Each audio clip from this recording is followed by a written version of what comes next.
Aucun des trois. Non, lorsque c'est arrivé, j'attendais de voir comment ça allait se développer surtout.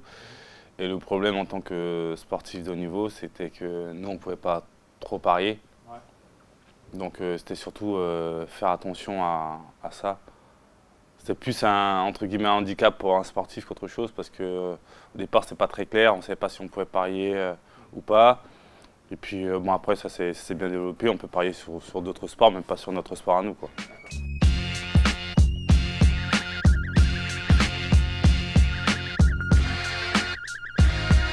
Sportif. Je suis plutôt parieur sportif. Ouais. Bah, je parie plutôt à l'avance. Ouais. J'aime bien, j'aime bien m'organiser, donc ouais, je parie plutôt à l'avance.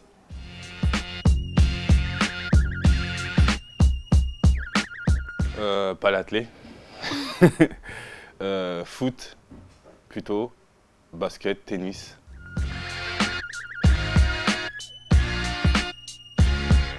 Alors, pour plusieurs raisons. D'une, parce que je voulais pas aller dans un sport individuel.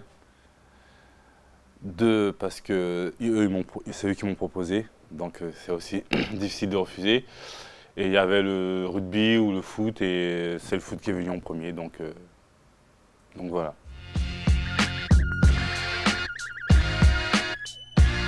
Non, j'ai pas de regrets parce que je pense que j'ai fait ce que je devais faire. Après voilà, dans le sport, il y a des aléas, il y a des jours avec et des jours sans. Et je pense que ça s'équilibre. Si on a toujours des jours sans, bah, ça ne le fait pas. Si on a toujours des jours au top, on ne savoure pas les choses. Donc moi, ma carrière, je suis satisfait de ma carrière et j'ai aucun regret.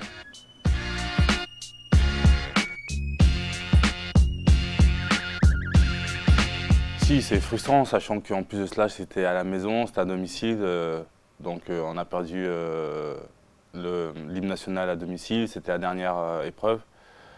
Mais bon voilà, au moins, comment ça s'appelle, la course aux tricheurs continue, donc c'est ce qu'il faut se dire, même si c'est frustrant de ne pas avoir eu cette médaille à l'instant T.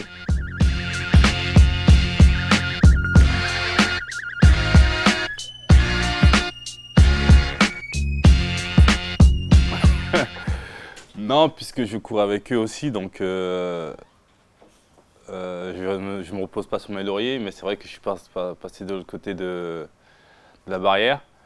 Et ça me plaît plutôt. C'est un peu moins fatigant.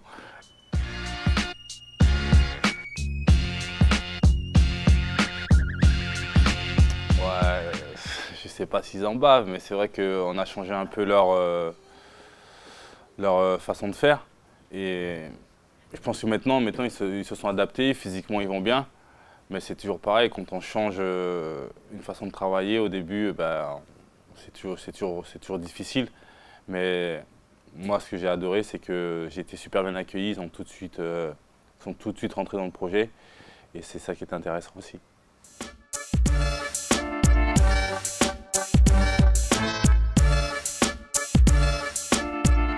Oui, très clairement, ça n'a fait que me reconforter dans ce que je voulais faire. C'est vrai que quand on est sportif de haut niveau, on a la tête dans le guidon et puis on ne cherche pas trop à savoir ce qu'on va faire après. Mais voilà, moi je sais qu'il y a une blessure qui a fait que je me suis posé plein de questions, qu'est-ce que j'allais faire après. Donc le fait de travailler avec Vincent, ça m'a permis de développer cette envie-là. Et puis lui aussi, il m'a aidé beaucoup dans le sens où il m'a ouvert les portes aussi pour qu'on vienne me chercher, pour travailler avec le TFC.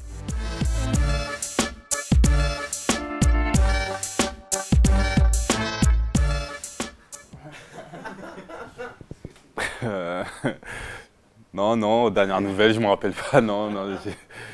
Joker.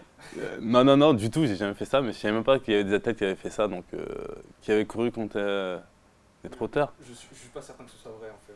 Ouais, c'est possible, hein. Maintenant tout est possible. Maintenant, déjà, courir contre l'être humain, c'est déjà pas facile, alors je vais pas m'amuser à courir contre un animal.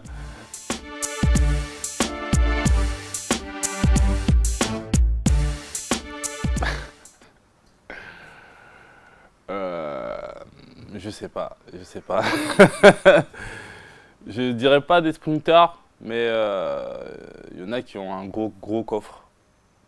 parce qu'il court 12 à 14 km par match, ce qui est quand même conséquent. Mais sprinter, non. Parce que connaissant le sprint pur, il y a quand même une marge. Donc plus des profils de marathoniens en fait. Pas marathonien, mais ouais, endurant quoi. Endurant.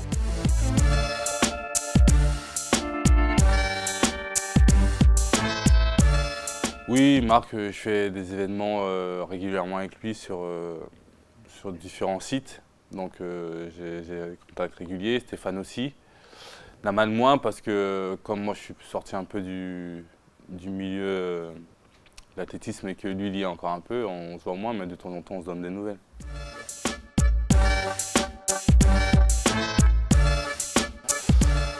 Alors Marc, il est préparateur physique à Nice et à Monaco. Stéphane Tiagana, comme vous le savez, il est consultant pour France Télé pour les championnats du monde et il travaille pour la marque Kalenji dans le développement des chaussures.